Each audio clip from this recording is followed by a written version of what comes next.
Well, I'll circle back to my round the world trip in 1994 where my friend and me had FM communicators between the two of us.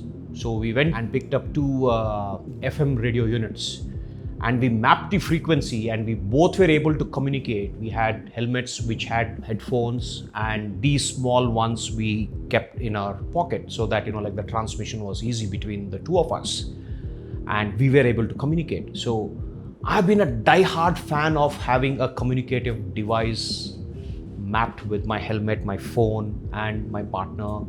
So we get to keep talking. I get to hear my music. I get to hear to Google, take a left and a right and a straight and a U-turn or whatever. So it's very important that you don't get your eyes off the road, and the Bluetooth can actually help you to a certain extent, to a large extent, I would say. But ideally, you evolve to get used to it.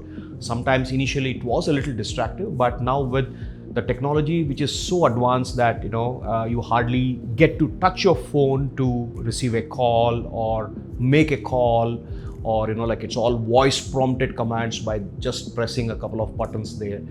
Life has become simpler. If you think that you have the bandwidth to invest in a good headset unit, I would recommend. Go for it.